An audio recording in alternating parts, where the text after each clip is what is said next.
Meski berulang tahun pada 14 April, Titi Soeharto diduga baru merayakan hari kelahirannya itu pada Senin 12 Mei. Tampak hadir Presiden Prabowo Subianto dan sang putra Didit Hedi Prasetyo dalam acara tersebut. Momen perayaan ulang tahun Titi Soeharto diunggah di akun Instagram utusan khusus Presiden Raffi Ahmad @raffi-nagita1717. Dalam unggahan itu, tampak Titik memberikan potongan nasi tumpeng kepada Presiden sekaligus mantan suaminya Prabowo.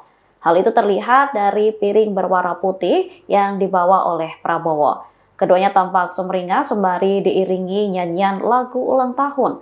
Tak hanya Prabowo, sejumlah pejabat lain juga turut hadir dalam acara tersebut. Download Tribun X sekarang, menghadirkan lokal menjadi Indonesia.